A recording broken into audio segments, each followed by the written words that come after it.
di GBI Alberta ibadah online. Saya yakin dan percaya kita semua tetap semangat dan tetap bersyukur, amin. Sekalipun dalam masa pandemi kita tetap bersyukur, kita tetap mau memuji menyembah Dia. Mari kita mau angkat pujian, biar roh yang hidup yang memenuhi kita mengalir dalam hidup kita. Haleluya Yesus.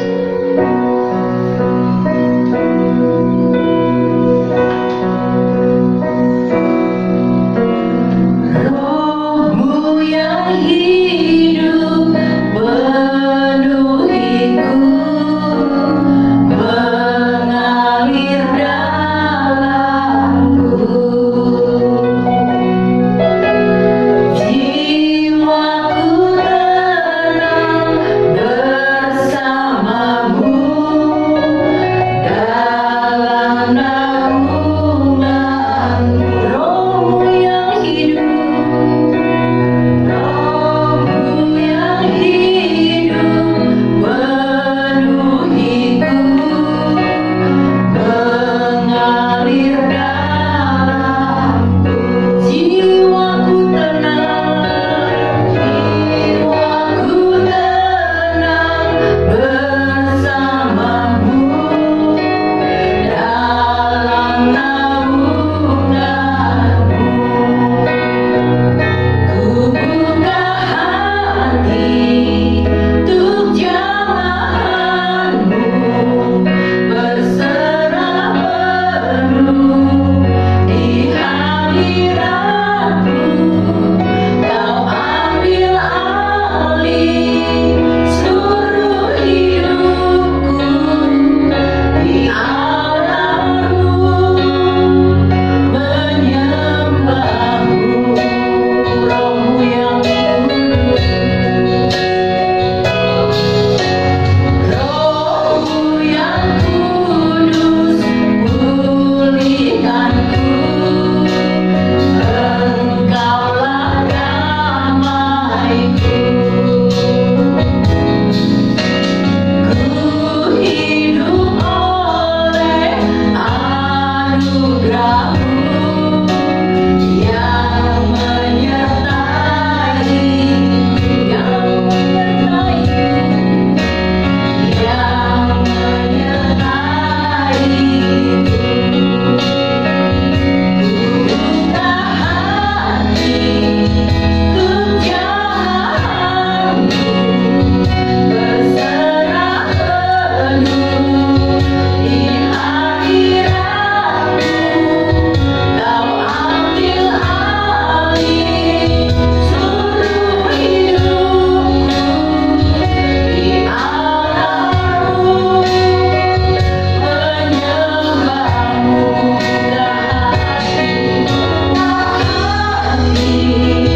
Untuk jamahanmu, berserah penuh di hadiratmu. Kau ambil alih seluruh hidupku di alammu,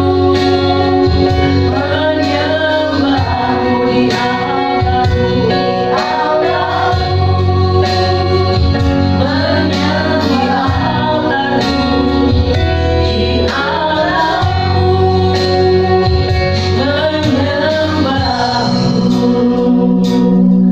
Bapa di dalam kerajaan surga, inilah kami Tuhan anak-anak-Mu. Kembali kami datang dengan segala kerendahan hati. Kami menghampiri tahta-Mu, menghampiri altar-Mu Bapa. Sungguh kami bersyukur memiliki Allah seperti Engkau Tuhan. Biarlah Tuhan Engkau yang ambil alih seluruh kehidupan kami, bahkan ibadah ini dari awal pertengahan ke akhirnya. Kami mau terus memuji menyembah-Mu Tuhan, karena Engkau mencari penyembah-penyembah yang benar, mau menyembah Engkau dalam roh dan kebenaran. Kami mau Tuhan menyembah-Mu dalam roh dan kebenaran. Inilah kami Tuhan, kuduskan layakkan kami. Kami layak berkenan di hadapan-Mu. Kami rindu Tuhan setiap pujian penyembahan kami boleh berkenan kepadamu, menyenangkan hati-Mu. dan hanya untuk kemuliaan nama-Mu. Bahkan Engkau yang bertahta di atas pujian kami, sehingga kami yang datang dengan segala keletihan kami dikuatkan, yang susah dihiburkan, yang mengalami masalah diberikan jalan keluar, bahkan yang terikat dilepaskan di dalam nama Yesus Kristus. Terima kasih Bapa, bekerja, berkarya dan beracara dari awal, pertengahan hingga akhirnya. Dan kami yakin dan percaya setiap kami yang datang memuji menyembah-Mu, baik di ibadah GBL Pemberitaan online ini Tuhan, maupun di rumah-rumah kami masing-masing, kami yakin dan percaya Tuhan hadir, Tuhan yang memberkati setiap kami. Terima kasih Bapa, terima kasih Yesus, terima kasih Roh Kudus. Hanya di dalam nama Yesus Kristus kami berdoa dan mengucap syukur. Haleluya, amin. Siap memuji Tuhan? Puji Tuhan. Kita mau datang kepada Dia, kita mau sambut Raja di atas segala raja.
Kita mau terus meninggikan Dia, mengagungkan Dia dengan sorak-sorai, karena Dia yang layak dipuji, ditinggikan dan diagungkan.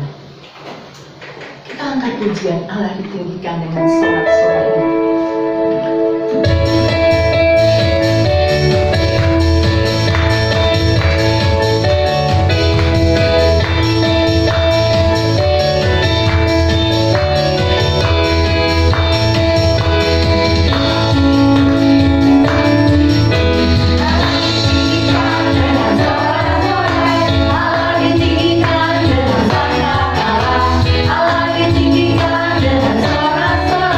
Bersama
Puji Tuhan.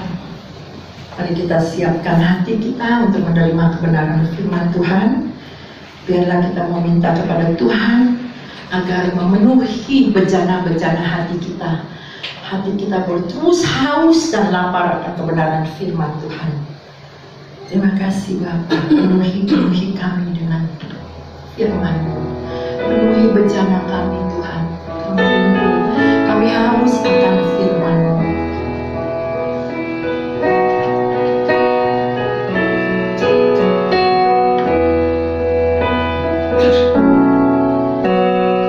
Aku datang dan ku bersujud di hadapan-Mu. Ku rasakan indah hadirat telah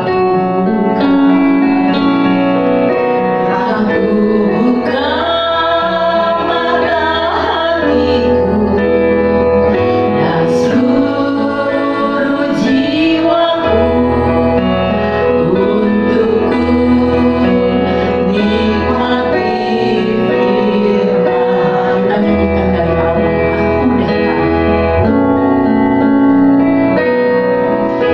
Aku datang dan ku bersujud di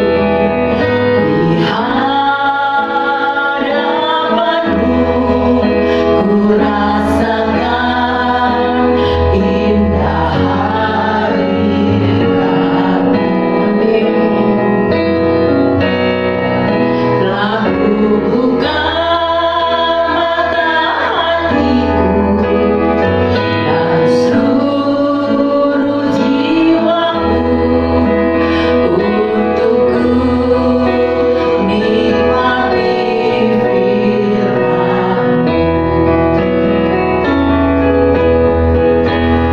Firman-Mu yang kuasa untuk mengubah sikap hati.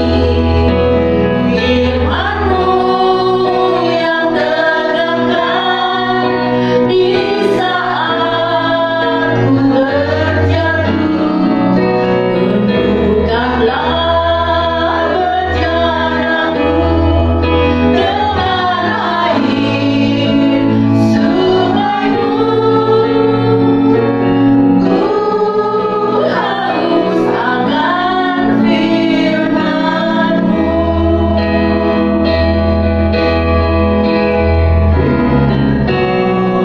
Yang berkuasa untuk mengubah sikap hati. Firman-Mu yang tegakkan di saat ku terjatuh. Penuhkanlah bejanaku dengan air sungai-Mu.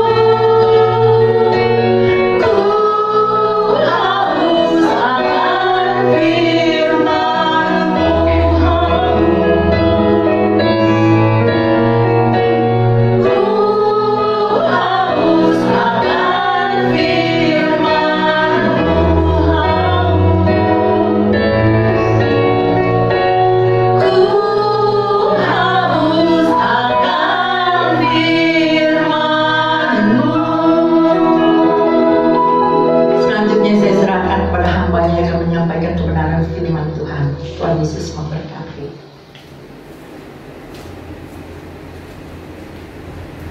Mari kita sama-sama berdoa. Bapa di dalam surga, terima kasih untuk hari ini kami masih punya kesempatan untuk beribadah. Mari Tuhan, kami mau duduk diam di kaki-Mu. Biarlah firman yang ditaburkan jatuh di tanah hati yang subur dan membuat iman kami semakin bertumbuh ke arah Engkau, Juru Selamat kami yang hidup. Terima kasih Tuhan, dalam nama Yesus kami menyerahkan waktu pemberitaan firman-Mu ini hanya ke dalam tangan-Mu saja. Dalam nama Yesus kami berdoa dan bersyukur.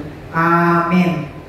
Shalom Bapak Ibu Saudara, salam sejahtera bagi kita semua di tempat ini. Senang sekali bisa berada kembali di tengah keluarga besar GB Alberta. Saya percaya perlindungan, penyertaan, dan damai sejahtera Tuhan melingkupi kita semua sampai hari ini. Yuk kita belajar dari Esau pada hari ini. Kita tahu bagaimana kisah Esau. Dia dikhianati oleh atau dibohongi oleh adiknya. Buka Kejadian 25 ayat 29 sampai 32. Kejadian 25 ayat 29 sampai 32. Bapak Ibu bisa mengikuti dari Alkitab masing-masing. Saya akan membacakan bagi kita semua. Kejadian 25 ayat 29 sampai 32. Pada suatu kali Yakub sedang memasak sesuatu, lalu datanglah Esau dengan lelah dari padang. Kata Esau kepada Yakub, "Berikanlah kiranya aku menghirup sedikit dari yang merah-merah itu, karena aku lelah." Itulah sebabnya namanya disebutkan Edom. Tetapi kata Yakub, "Jualah dahulu kepadaku hak kesulunganmu." Sahut Esau, "Sebentar lagi aku akan mati. Apakah gunanya bagiku hak kesulungan itu?" Kata Yakub, "Bersumpahlah dahulu kepadaku." Maka bersumpahlah ia kepada Yakub, dan dijualnyalah hak kesulungannya kepadanya. Lalu Yakub memberikan roti dan masakan kacang merah itu kepada Esau. Ia makan dan minum, lalu berdiri dan pergi. Demikian Esau memandang ringan hak kesulungan itu. Kejadian 25 ayat 29 sampai 34. Nah, Bapak Ibu Saudara, siapa yang tidak kecewa ketika dikhianati oleh kembarannya sendiri? Bukan sekedar adik, tetapi adik kembarnya. Nah, itu yang dialami oleh Esau. Esau begitu marah setelah ditipu oleh Yakub kembarannya. Yakub telah berhasil menukar hak kesulungan kakak kembarnya hanya dengan semangkuk bubur kacang merah. Yakub juga menyerobot berkat yang seharusnya menjadi milik Esau dengan menipu Ishak, papanya. Waktu itu Ishak sudah sangat tua renta, buta, dan gak bisa melihat, sehingga mudah untuk dibohongi. Esau dendam dan berniat akan membunuh adik kembarnya itu. Kejadian 27 ayat yang ke-41 kita lihat. Kejadian 27 ayat 41. Esau menaruh dendam kepada Yakub karena berkat yang telah diberikan oleh ayahnya kepadanya. Lalu ia berkata kepada dirinya sendiri, "Hari-hari berkabung karena kematian ayahku itu tidak akan lama lagi. Pada waktu itulah Yakub adikku akan kubunuh." Nah, Bapak Ibu Saudara, Esau yang tadinya meremehkan hal yang rohani, yaitu hak kesulungan, dengan rela menjualnya hanya karena dia lelah dan lapar untuk roti dan semangkuk bubur kacang merah, tidak bisa mendapatkan berkat yang sesungguhnya, yang jauh lebih penting. Sehingga kisahnya dituliskan di dalam Ibrani 12 ayat 16 sampai yang ke-17. Ibrani 12 ayat 16 sampai 17. Janganlah ada orang yang menjadi cabul atau yang mempunyai nafsu yang rendah seperti Esau, yang menjual hak kesulungannya untuk sepiring makanan. Sebab kamu tahu bahwa kemudian ketika ia hendak menerima berkat itu, ia ditolak, sebab ia tidak beroleh kesempatan untuk memperbaiki kesalahannya, sekalipun ia mencarinya dengan mencucurkan air mata. Nah, dituliskan di dalam perjanjian baru untuk menjadi peringatan bagi kita. Hak kesulungan ini mencakup berkat jasmani dan berkat rohani, bahkan mencakup hak atas tanah yang ada di Kanaan. Tetapi Esau ini sangat amat bodoh, sehingga dia mengabaikan hal-hal yang rohani dan berpikir dan mengutamakan hanya hal-hal yang jasmani. Dalam hal ini makanan yang saat itu paling penting buat dia. Di dalam Kejadian 25 ayat 34 kita lihat. Kejadian 25, kembali ke kitab Kejadian. Kejadian 25 ayat 34 dikatakan, lalu Yakub memberikan roti dan masakan kacang merah itu kepada Esau. Ia makan dan minum, lalu berdiri dan pergi. Udah begitu saja. Demikianlah Esau memandang ringan hak kesulungan tersebut. Esau meremehkan begitu rupa. Dia gak anggap hak kesulungan itu penting. Yang penting perutnya kenyang pada saat itu, dan dia bahkan tidak menyesal. Dia bahkan tidak kecewa pada waktu itu. Dia habis makan, mungkin dia ngelap mulutnya begitu, lalu kemudian dia berdiri dan pergi. Oleh karena itu tidak heran Alkitab mengecam Esau sebagai orang yang bernafsu rendah dalam Ibrani 12 ayat ke-16 yang tadi sudah kita baca. Nah, apa yang bisa kita pelajari dari kitab ini, dari kisah Esau ini, supaya kita tidak melakukan kesalahan yang sama? Kita bisa belajar dari kesalahan orang lain. Almarhum Bapak Gembala selalu mengajar saya, kita bisa belajar dari pengalaman orang lain ataupun pengalaman diri kita sendiri. Gak perlu ikut-ikutan sampai melakukan kesalahan baru kita belajar. Lihat orang melakukan kesalahan, kita bisa belajar untuk tidak melakukan kesalahan yang sama. Nah, ini yang akan kita kerjakan. Yang pertama, hargai berkat-berkat Tuhan di dalam hidup kita. Apapun itu yang dari Tuhan, hargai. Pengkhotbah 6 ayat yang kedua. Pengkhotbah 6 ayat yang kedua.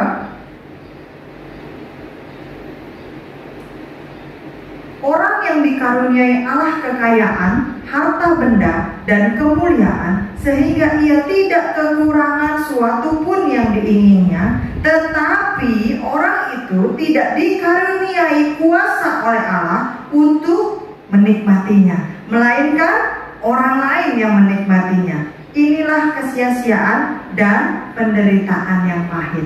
Esau meremehkan berkat-berkat Tuhan yang diberikan kepadanya. Kita belajar jangan seperti Esau. Kita hargai berkat-berkat jasmani, kita hargai juga berkat-berkat rohani yang Tuhan berikan dalam hidup kita. Jangan cuma fokus kepada hal-hal yang jasmani saja, karena itu semu. Tetapi perhatikan juga kebutuhan kerohanian kita. Contohnya Bapak Ibu Saudara, waktu kita berdoa, apa yang paling sering kita minta? Berdoa jangan cuma minta terus, jangan cuma minta duit terus gitu ya, cuma minta rumah terus. Tuhan, rumah saya baru 1 lantai nih Tuhan, pingin 2 lantai. Nanti kalau rumahnya udah 2 lantai, berdoa lagi, Tuhan, rumahnya baru 2 lantai nih Tuhan, pingin 3 lantai. Udah 3 lantai Tuhan, tetangga sebelah rumahnya udah 4 lantai, pengen 4 lantai begitu ya. Udah dikasih 1 mobil Tuhan, puji Tuhan yang punya mobil, tetangga sebelah udah ganti mobil Tuhan, pingin yang dari mungkin kapasitas 4 orang jadi kapasitas 7 atau 8 orang. Habis itu pengen Tuhan mobil yang bagusan lagi. Terus kita minta, Tuhan, pingin minta duit, udah punya tabungan 1 juta, pingin 2 juta Tuhan, 2 juta pingin 3 juta Tuhan, udah punya 9 juta, 10 juta, pingin terus bertambah. Jangan cuma pikirkan hal-hal seperti itu ketika kita berdoa. Bapak Ibu Saudara, itu semua pasti Tuhan penuhi di dalam hidup kita. Karena apa? Dia berjanji untuk mencukupkan kebutuhan kita, tapi bukan keinginan kita. Waktu kita berdoa minta, Tuhan berikan saya damai sejahtera, berikan saya sukacita, berikan saya rasa saling mengasihi di dalam keluarga, berikan saya bisa rasa saling menerima di dalam keluarga, berikan saya untuk bisa mengampuni pasangan saya, untuk orang tua dan anak, mertua dan menantu, untuk suami istri dan seterusnya. Berikan saya bisa mengampuni, berikan saya Tuhan rasa bisa murah hati sama orang lain, gak kikir loket kedekuk bin kopet Tuhan. Nah Bapak Ibu Saudara, di sekitar kita ini seringkali lewat ondel-ondel gitu ya. Kalau malam beberapa kali juga ada yang lebih keren yang lewat, yaitu orang yang satu grup, orang yang pegang angklung, pegang tambur dan segala macam. Itu saya suka sekali mendengarkannya. Dan saya bilang sama suami dan anak-anak, saya bilang ini mereka berjuang. Tapi yang satu grup lainnya ini lebih bagus karena mereka latihan. Mungkin ya kan masing-masing alat musiknya berbeda, memang semuanya tradisional begitu ya. Nah itu kedengaran begitu indah, begitu enak begitu ya. Nah Bapak Ibu, yang paling sering lewat adalah ondel-ondel. Pernah nggak sih kita berpikir bahwa mereka berkeliling-keliling, panas-panasan, mungkin nggak punya uang beli minum, nggak punya uang beli makan. Pernah nggak kita terpikir untuk berbagi dengan mereka? Atau kita mikir gini, tiap hari lewat, masa tiap hari ngasih? Memang dia tiap hari lewat, namanya juga usaha, kan makannya tiap hari. Pernah nggak kita berpikir waktu kita udah di kamar aja, pasang AC 2 PK aja masih kepanasan, apalagi lagi hawa panas seperti ini, tapi mereka harus berkeliling-keliling dan belum tentu ada yang bukain pintu di kompleks seperti ini, belum tentu ada yang ngasih. Saya pernah memberikan hanya 20.000 kepada mereka. Mungkin bagi kita 20.000 itu nggak ada artinya. Ya, waktu kita makan bakmi harganya udah lebih dari 20.000. Saya berikan 20.000 karena pada saat itu memang hanya itu yang tadi saya bawa dan saya berikan. Dan apa yang dilakukan oleh mereka? Dicium-cium duitnya. Alhamdulillah, alhamdulillah. Terima kasih Bu, terima kasih Bu, terima kasih Bu. Ketika melihat hal itu, saya terharu. Hanya 20.000. Tapi mereka begitu menghargainya. Berapa banyak dari kita punya berlembar-lembar 20.000 di dalam dompet kita. Kita tidak pernah menghargai itu sebagai berkat Tuhan. Bahkan mungkin sebagian dari kita merasa sayang untuk memberikannya kepada orang lain. Padahal kita punya lebih dari satu lembar 20.000. Satu lembar 20.000 itu bisa membuat orang lain bahagia, bisa membuat dia bersyukur kepada Allah, ya. Bisa mungkin memberikan mereka makan, karena biasanya yang jalan itu 3 orang, 1 orang yang ngambilin sumbangan, 1 orang yang dorong, dan 1 orang yang jadi ondel-ondel. Bayangkan 20.000 untuk makan 3 orang. Mungkin kita akan mikir, makan apa ya? Gua makan aja bakmi semangkok lebih dari 20.000, bisa 40.000, 30.000.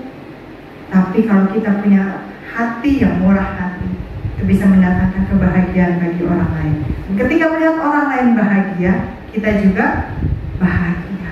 Toh nggak tiap hari kan kita ketemu mereka, toh nggak tiap hari juga kita ngasih buat mereka. Jadi jangan berpikir kalau ngasih sekali, terus lalu kita akan jadi miskin. Kalau ngasih sekali, lalu kita akan berkurang. Kalau ngasih sekali, besok akan disamperin lagi. Ya itu kok pintar-pintarnya kita, nggak tiap hari juga kita ketemu mereka. Minta sama Tuhan bahwa berkat Tuhan yang dikasih dalam hidup kita itu jangan dikekepin buat kita sendiri. Bapak Ibu Saudara tahu kisah tentang laut mati? Kenapa orang yang berenang di laut mati itu tidak tenggelam?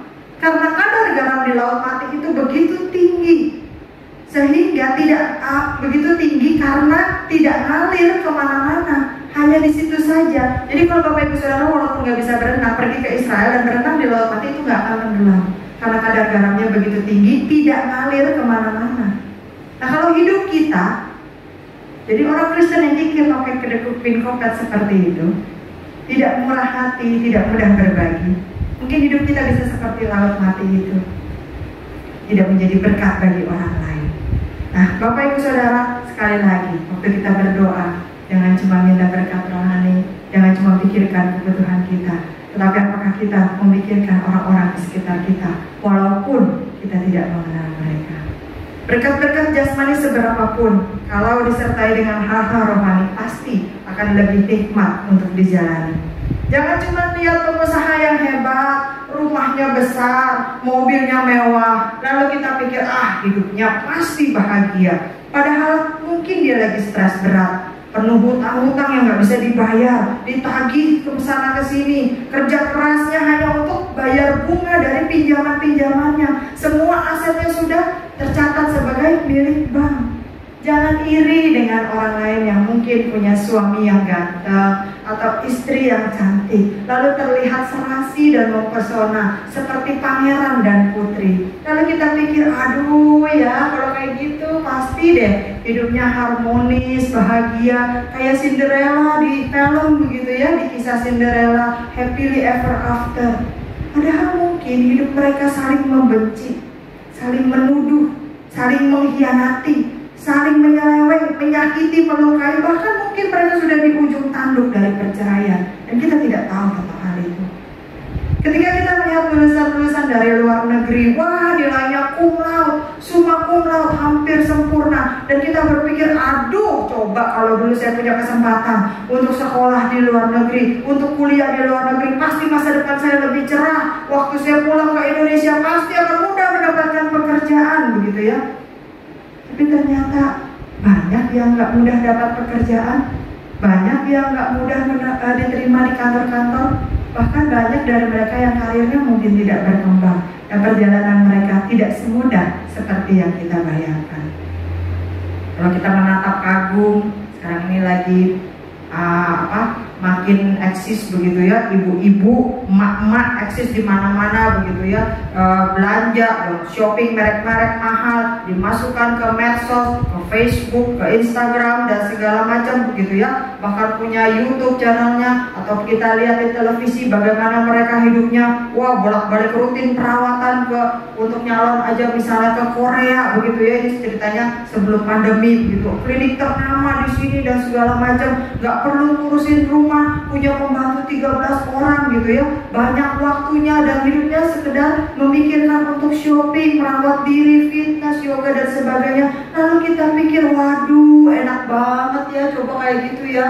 Kalau gua mah tiap kali bangun pagi yang kepikir udah ember cucian bertumpuk-tumpuk, hari ini masak buat sekeluarga, capek banget gitu ya, keringetan dulu, boro-boro bisa ke salon, gunting kuku aja sendiri nggak sempet gitu kan. Ini rambut dicampurin dulu gitu ya, dasaran udah 3 bulan gak diganti-ganti. Lalu kita pikir, oh mereka seperti itu hidupnya pasti enak. Kita nggak tahu Bapak Ibu Saudara, padahal mungkin suaminya jarang pulang ke rumah, tidak menghargai dan menyayanginya. Dia berlaku seperti itu, mengeksiskan dirinya di medsos mungkin karena hidupnya sunyi sepi sendiri. Banyak orang tidak bisa menikmati berkat-berkat Allah di dalam hidupnya dan selalu membandingkan dirinya dengan orang lain di sekitarnya. Yuk, jangan kita lakukan hal itu. Yuk, jangan kita fokus pada kekurangan diri kita sendiri. Gue mah gak bisa ngomong. Gue mah gak pinter ngomong. Gue mah jelek. Hidung gue mah pesek. Gue mah rambutnya keriting. Jangan Bapak Ibu Saudara. Jangan kita fokus pada apa yang tidak kita miliki. Yuk, mulai sekarang kita hargai berkat-berkat Tuhan dalam hidup kita, supaya kita bisa menikmatinya.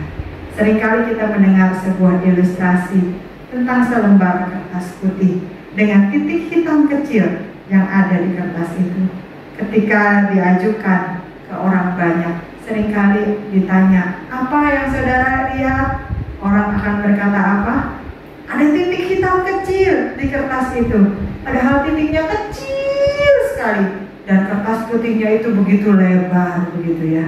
Tapi sebagai manusia kita terbiasa untuk melihat kekurangan, kelemahan, sesuatu yang tidak kita punya, ketimbang apa yang Tuhan anugerahkan di dalam hidup kita, kelebihan, kekuatan yang kita miliki. Mulai hari ini belajar dari Esau, hargai berkat-berkat Tuhan.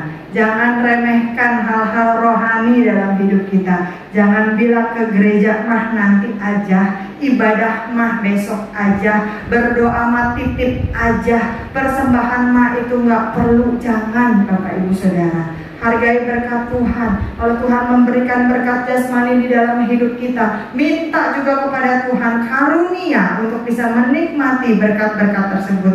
Kalau Tuhan izinkan kita untuk bekerja keras, berjerih lelah di dalam membangun usaha dan pekerjaan kita, minta sama Tuhan juga karunia untuk bisa menikmati hasil dari kerja keras tersebut. Jangan sampai kita yang bekerja, kita tidak bisa menikmatinya, tetapi orang lain yang menikmatinya. Jangan sampai kita kerja mati-matian, lalu kemudian uang kita tidak bisa dinikmati oleh keluarga kita, yang ada malah kita habiskan untuk merawat kita di rumah sakit, dan sampai kita tidak bisa lagi dirawat. Nah, Bapak Ibu Saudara, yang pertama, hargai berkat-berkat Tuhan. Yang kedua, apa yang bisa kita pelajari dari Esau? Gunakan kesempatan selagi ada. Kalau sekarang kita masih bisa bekerja, masih bisa berusaha, masih bisa beribadah walaupun mungkin secara online, masih punya keluarga, masih bisa bermasyarakat walaupun mungkin terbatas gitu ya. Itu artinya kita masih hidup. Nah, selama kita masih hidup, selalu ada kesempatan dalam segala hal. Gunakan setiap kesempatan itu sebaik-baiknya, karena satu hari pasti kesempatan itu tidak akan ada lagi. Pernah saya berikan suatu ilustrasi bagaimana ada dewa yang namanya dewa keberuntungan. Dewa keberuntungan ini katanya kepalanya itu gundul licin dan rambutnya hanya ada di depannya saja, menjuntai panjang ke depan. Dia larinya sangat cepat, sehingga kalau kita mau menangkap dewa keberuntungan itu harus tunggu di depannya dia, tarik rambutnya. Kalau udah lewat, belakangnya kan pelontos nih, licin, gak akan bisa dijemput lagi, gak akan bisa dipegang lagi. Nah, dari cerita itu kita belajar bahwa orang dunia pun mengerti bahwa kesempatan yang sudah lewat, waktu yang sudah berlalu, itu tidak akan pernah bisa kembali lagi. Kita harus siap sedia, kita harus waspada menggunakan selagi ada. Bapak Ibu, COVID-19 yang melanda seluruh dunia ini menyadarkan kita bahwa mungkin selama ini kita sudah melewatkan kesempatan-kesempatan yang ada. Sudah sering saya dengar jemaat berkata, aduh, coba ya, dulu saya lebih rajin datang ke gereja, sekarang udah setahun lebih, kangen gak ibadah di gereja?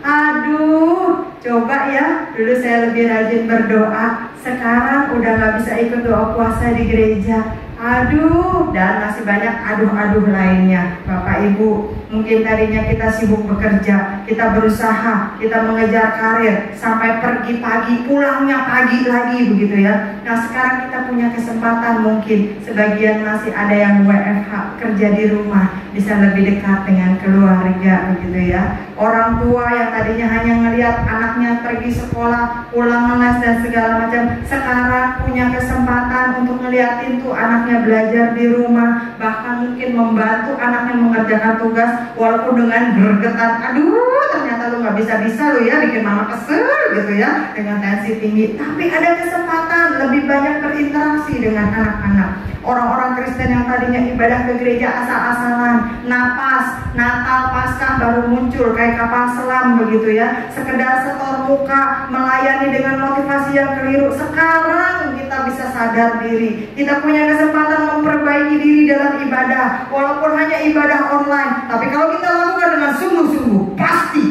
berkat yang sama akan turun di dalam hidup kita. Pasti hadirat yang sama akan turun di dalam hidup kita. Pasti kuasa yang sama akan turun dalam hidup kita. Tapi sama aja Bapak Ibu Saudara, walaupun ibadah di dalam gereja, kalau pikiran kita melayang kemana-mana, hanya badannya saja yang hadir. Kalau motivasi kehadiran kita keliru, walaupun kumpul di dalam gereja, tetap aja berkat itu nggak bisa kita nikmati. Kuasanya tidak akan mengubah hidup kita, dan Tuhan tidak akan bisa berkuasa dalam hidup kita. Karena apa? Karena kita yang menolak kehadiran Dia, kita yang meremehkan Dia, kita yang nggak menganggap Dia dan nggak menghormati Dia. Berapa banyak mungkin kita pernah menyaksikan ketika dalam penyembahan di dalam gedung gereja, kita masih bisa kumpul sama-sama. Orang lain menyembah, orang lain dijamah, air mata terharu mengucur, yang lain ada yang cuma celingak-celinguk, jadi dia nangis. Jadi ngapain tuh? Waktu orang lain tepuk tangan, bernyanyi dengan gembira, ternyata masih ada yang bengong, cuma ngeliatin, ih lucu amat gerakannya, ih tepuk tangannya kok begitu ya. Pada saat itu jangan bilang kenapa orang lain diberkati dan saya tidak.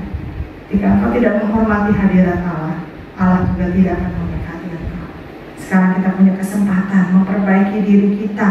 Selama virus ini masih merajalela, pengen kumpul ibadah juga susah begitu ya. Secara ibadah online ini tetap ikuti dengan khusyuk, tetap ikuti dengan penuh hikmat, tetap hormati Allah walaupun hadir dalam gadget kita masing-masing.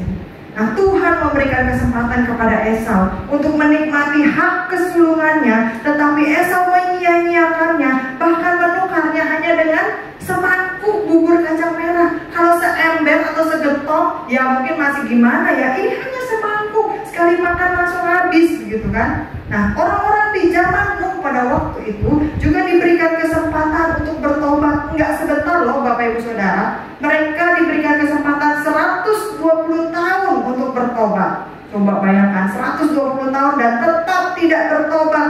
Artinya apa? Artinya mereka, kalau memang mereka tidak menghormati Tuhan, walaupun dikasih kesempatan 120 tahun, tetap aja hanya mengejek dan menghina Nuh yang membuat bahtera atas perintah Tuhan. Nuh membuat bahtera itu kurang lebih 120 tahunan. Tapi selama itu mereka bukan yang membantu, malah mengejek, menghina, boro-boro mau ikut percaya kepada Tuhan. Bapak Ibu Saudara, kalau kita tarik ke dalam kehidupan kita saat ini, walaupun virus itu menghajar hidup kita, menghajar perekonomian kita, tapi kalau kita tetap tidak berpaling kepada Tuhan, kita tidak menghormati Tuhan, maka Tuhan juga tidak akan memulihkan kondisi kita. Walaupun kita mungkin hadir dalam ibadah di gereja, kumpul sama-sama, kalau kita tidak menghormati dan tidak sungguh-sungguh beribadah, tetap aja hadirat Tuhan tidak akan menjamah di dalam hati kita. Penduduk kota Sodom dan Gomora tidak pernah menggunakan kesempatan untuk bertobat, sampai akhirnya Tuhan habis waktu dan membumi hanguskan mereka semua. Orang kaya dalam kisah orang kaya dan Lazarus di dalam Lukas 16 tidak pernah bertobat sampai mati dan mengalami kebinasaan kekal. Jangan sampai kita masuk ke dalam urutan daftar tersebut. Orang-orang yang meremehkan Tuhan, orang-orang yang tidak pernah menghargai Tuhan, orang-orang yang kehabisan waktu dan akhirnya mengalami kebinasaan yang kekal. Selama kita masih hidup di dalam dunia ini, yuk gunakan kesempatan sebaik-baiknya. Daud berkata di dalam Mazmur 90 ayat yang ke-10. Mazmur 90 ayat yang ke-10. Masa hidup kami 70 tahun dan jika kami kuat 80 tahun. Dan kebanggaannya adalah kesukaran dan penderitaan, sebab berlalunya buru-buru dan kami melayang lenyap. Sehingga Daud berdoa di dalam Mazmur 90 ayat yang ke-12. Ajarlah kami menghitung hari-hari kami sedemikian, sehingga kami beroleh hati yang bijaksana. Karena apa? Sesudah mati tidak ada lagi kesempatan untuk bertobat, tidak ada lagi jalan mundur. Pengkhotbah 9 ayat yang ke-10. Pengkhotbah 9 ayat yang ke-10. Ini yang harus kita lakukan. Segala sesuatu yang dijumpai tanganmu untuk dikerjakan, kerjakanlah itu dengan sekuat tenaga, karena tak ada pekerjaan, pertimbangan, pengetahuan dan hikmat dalam dunia orang mati, kemana engkau akan pergi. Nah, ini yang bisa kita gunakan, ini yang bisa kita lakukan, ini yang bisa kita pelajari dari Esau hari ini. Yang pertama, hargai berkat-berkat Tuhan, jasmani dan rohani. Keduanya sama-sama penting, sama-sama berguna, sama-sama bermanfaat di dalam hidup kita. Yang kedua, gunakan kesempatan selagi ada. Jangan tunggu besok, jangan tunggu nanti. Mau bertobat sekarang, mau mulai bekerja sekarang, mau mulai berdoa sekarang, mau mulai baca Alkitab sekarang, mau mulai harmonis dengan keluarga sekarang, mau mulai berubah lebih positif dalam hidup sekarang, mau mulai dengan makanan sehat dan lebih banyak olahraga sekarang, mau mulai lebih rajin baca buku-buku tentang firman Tuhan sekarang, mau lebih kusuk dan nikmat dalam beribadah sekarang. Jangan bilang masih online. Mulai dari sekarang, jangan tunggu nanti, karena kita nggak pernah tahu sampai kapan umur kita akan berakhir. Kesabaran Tuhan memang tiada batasnya, kasih Tuhan memang tiada batasnya, tapi umur kita ada batasnya. Jangan sampai kita terlewat waktu habis dan kita masuk ke dalam kebinasaan. Amin. Bapak Ibu Saudara, Tuhan Yesus memberkati kita semua. Allah selalu beserta dengan kita. Mari kita berdoa. Bapa di dalam surga, terima kasih hari ini kami boleh belajar dari Esau. Kembali kami diingatkan dengan kisah Esau yang mungkin sudah kami hafal, sudah sering kami dengar. Tuhan, kami tidak mau menjadi orang seperti Esau yang bahkan oleh kitab Ibrani disebut orang yang bernafsu rendah, benar-benar tidak menghargai Tuhan dan berkat-Nya, hanya menukarkan hak kesulungan yang begitu penting dengan semangkuk bubur kacang merah dan tanpa rasa penyesalan begitu saja. Bapa di dalam surga, ampuni kami kalau selama ini kami memilih-milih berkat Tuhan, kami memilih berkat-berkat jasmani saja, kami menghargai dan berterima kasih atas berkat-berkat jasmani saja, padahal Tuhan juga memberikan berkat-berkat rohani di dalam hidup kami. Ampuni kami Tuhan kalau selama ini kami selalu berdoa untuk meminta hal-hal jasmani dalam hidup kami. Mulai hari ini Roh Kudus, ingatkan kami untuk kami bisa meminta hal-hal rohani dalam hidup kami. Bapa di dalam surga, ampuni kami kalau selama ini kami selalu membandingkan berkat-berkat jasmani yang Tuhan berikan dalam hidup kami dengan apa yang orang lain miliki, sehingga kami selalu merasa kurang, kami selalu merasa tidak cukup. Dan ketika Tuhan memberikan lebih dalam hidup kami berubah menjadi orang yang kikir loket kedekuk bin kopet. Sama sekali tidak ada keinginan untuk berbagi, sama sekali tidak ada keinginan untuk sharing, sama sekali bukan orang yang murah hati. Ampuni kami Tuhan kalau hati kami begitu keras, kami malu di hadapan-Mu Tuhan. Biarlah mulai hari ini Roh Kudus menjamah hati kami, supaya kami bisa menghargai berkat-berkat Tuhan di dalam hidup kami, karena kami tidak mau terjebak dan terlambat seperti Esau. Bapa di dalam surga, selagi kami masih punya kesempatan untuk berdoa, kami mau berdoa. Selagi kami masih punya kesempatan untuk beribadah, kami mau beribadah. Selagi kami masih punya kesempatan untuk bersama dengan keluarga kami mau bersama dengan keluarga kami. Selagi kami masih punya kesempatan untuk membaca Alkitab, kami mau mulai membaca membaca Alkitab kami. Lagi kami masih punya kesempatan untuk melakukan pekerjaan kami, usaha kami sebaik-baiknya. Kami mau melakukannya Tuhan, karena kami tahu usaha kerjaan kami itu pun anugerah Tuhan. Terima kasih Tuhan untuk semua yang Tuhan berikan di dalam hidup kami, termasuk teguran, peneguhan, penghiburan, kekuatan, damai sejahtera, sukacita, penyertaan, perlindungan, pendampingan, dan pengajaran yang Tuhan selalu berikan di dalam hidup kami. Kami percaya Allah selalu beserta dengan kita. Terima kasih Tuhan Yesus. Dalam nama Yesus kami percaya Roh Kudus akan terus menguatkan, sehingga kami dimampukan menjadi pelaku-pelaku firman yang baik dan bukan hanya sekedar mendengar saja. Dalam nama Yesus kami berdoa dan bersyukur. Percaya bersama kita katakan amin. Ya, saya yakin dan percaya kita semua diberkati oleh kebenaran firman-Nya, amin. Biarlah kita boleh menjadi pelaku-pelaku firman yang Tuhan inginkan dalam hidup kita. Kami atas nama Ibu Gembala dan seluruh jemaat GB Alberta mengucapkan terima kasih untuk hamba-Nya telah menyampaikan kebenaran firman Tuhan. Tuhan Yesus memberkati. Bapak Ibu dapat memberikan persembahan lewat rekening yang sudah tertera di nomor di bawah ini. Dan terima kasih untuk persembahannya. Tuhan Yesus memberkati. Saatnya kita akan berdoa syafaat. Nanti saya minta dengan penuh kasih hambanya yang akan berdoa syafaat. Kita angkat pujian ini sekali lagi seperti firman Tuhan tadi. Aku datang dan ku bersujud hadapan-Mu.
Dengan firman-firman-Mu. Firman-Mu adalah perintah bagi kami. Terima kasih ya Bapa. Hari ini kami teguhkan lagi dengan firman-Mu. Kami percaya firman-Mu membawa pelepasan dalam kehidupan kami. Terima kasih Tuhan Yesus. Engkau memberkati hamba-Nya yang telah membawakan firman pada hari ini Tuhan. Engkau memberkati keluarganya, Engkau memberkati apa yang dicita-citakannya. Dimanapun Engkau utus, biarlah nama-Mu, Tuhan Yesus Juru Selamat kami, yang dipermuliakan. Terima kasih ya Bapa. Kami juga serahkan Ibu Gembala kami ya Tuhan. Engkau memberikan kesehatan, Engkau memberi penghiburan Tuhan, untuk menggembalakan domba-domba di gereja Alberta ini ya Tuhan. Engkau tambah-tambahkan hikmat marifat yang daripada-Mu. Terima kasih ya Bapa, Kau memberkati semua anak-anaknya, cucu-cucunya Tuhan. Terima kasih sekali lagi ya Tuhan. Tuhan, kami serahkan seluruh kehidupan jemaat Alberta ke dalam tangan-Mu. Engkau yang tahu permasalahan dalam tiap-tiap jemaat Alberta. Mungkin ada yang sakit ya Tuhan, kami percaya Hidur darah-Mu yang menyembuhkan jemaat kami Tuhan, menyembuhkan, memberi kekuatan kepada kami semua Tuhan. Kami juga yang berdoa untuk yang mengalami gangguan finansial ya Tuhan, karena pada saat ini ekonomi masih belum pulih ya Tuhan. Kami percaya Engkau akan kirimkan burung-burung gagak kepada semua kami yang membutuhkan-Mu. Ya Bapa, kami juga serahkan juga negara kami yang tercinta Tuhan, negara Indonesia. Engkau tahu apa yang menjadi segala hal yang terjadi, baik untuk bencana, untuk virus yang masih ada sampai pada saat ini ya Tuhan. Biarlah Engkau yang melalukan semuanya, memberikan penghiburan untuk keluarga-keluarga yang telah kehilangan keluarga Tuhan, kehilangan orang-orang yang disayangi ya Bapa. Biarlah ada damai sukacita dalam kehidupan selanjutnya Tuhan, dalam keluarga-keluarga yang merasakan pandemi ini ya Bapa. Terima kasih ya Tuhan. Kami juga serahkan seluruh jemaat Alberta ke dalam tangan-Mu ya Tuhan. Engkau yang tambah-tambahkan, Engkau yang memberkati semuanya. Kami serahkan juga sekali lagi kondisi negara kami ini Tuhan. Biarlah Engkau pimpin Bapak Jokowi dan segala menteri-menterinya Tuhan. Biar ada roh takut kepada Engkau, sehingga Indonesia dapat dipulihkan. Dan tidak mustahil segala hal yang terbaik terjadi untuk negara kami ini. Sekali lagi terima kasih ya Bapak. Kami serahkan doa kami ini hanya di dalam satu nama Juru Selamat kami, Tuhan Yesus, nama yang terindah. Terima kasih ya Bapak. Dalam nama Tuhan Yesus kami sudah berdoa. Kekasih-kekasih Kristus yang diberkati Tuhan, pulanglah dan terimalah berkat Tuhan. Turunlah kiranya atas saudara-saudara semua kasih karunia dan damai sejahtera dari Allah Bapa, pengampunan dan kasih sayang dari Tuhan Yesus Kristus, penghiburan, kenyataan, bahkan pimpinannya dalam kuasa Roh Kudus memimpin kita sekalian, mulai saat ini sampai Maranatha Tuhan Yesus datang yang kedua kali. Di dalam nama Tuhan Yesus kami sudah berdoa dan bersyukur. Haleluya. Sama-sama